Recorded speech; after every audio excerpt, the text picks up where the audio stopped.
Kapag inangat mo yung sarili mo lalo na sa gitna ng mga problema, yung bigat gumagaan. Ito yung hack para hindi ka lamunin ng sarili mong pag-aalala.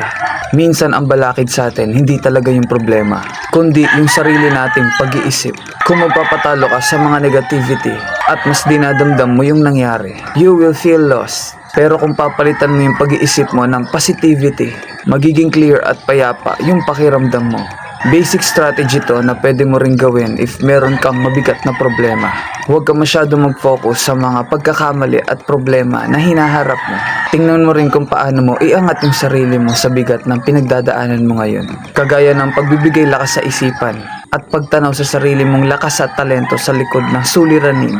Sa ganitong paraan, tinutulungan mo yung sarili mo na malampasan ang problema nang hindi ka pagod. Hindi palaging solusyon ang tutulong sa'yo, kundi kung paano mo rin i-handle yung sarili mo sa ganong sitwasyon. Kaya make sure na priority mo yung pag-angat mo sa sarili mo dahil makakatulong sa'yo ito. Again, this is Romeo and follow for more.